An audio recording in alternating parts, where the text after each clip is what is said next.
Hi అన్న. చెప్తానా నాన్న అమ్మాయి మెడిసిన్స్ అయిపోయినాయి. అయిపోయింది అన్న. ఎంత అయిందన్న? 15,000 అయింది, కానీ నీకు 10,000 అదేంటి? Cold garden. Old card.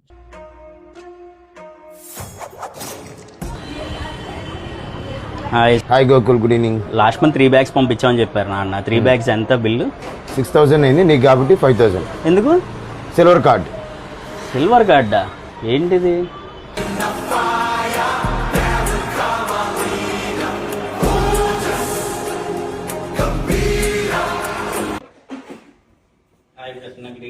Good evening బావా. అర్థం కావట్లేదు నాకు. ఒకసారి బైక్ చూడు. న్యాచురల్స్ ఆఫర్ అది? మన ఆఫరా? స్వీట్ షాప్ కి వెళ్తే గోల్డ్ కార్డ్ అంటారు, మెడికల్ షాప్ కి వెళ్తే సిల్వర్ కార్డ్ అంటారు, రైస్ షాప్ కి వెళ్తే సిల్వర్ కార్డ్ అంటారు. మన న్యాచురల్స్ ఆఫర్ ఎంత ప్రమోట్ చేస్తున్నారు. అంతే కదా మరి. ఈ సిల్వర్ కార్డ్ ఇంకా ఈ గోల్డ్ కార్డ్ గురించి మరిన్ని డీటెయిల్స్ కావాలి అంటే మీరు విజిట్ చేయాలి మా 1 Town న్యాచురల్స్ కి.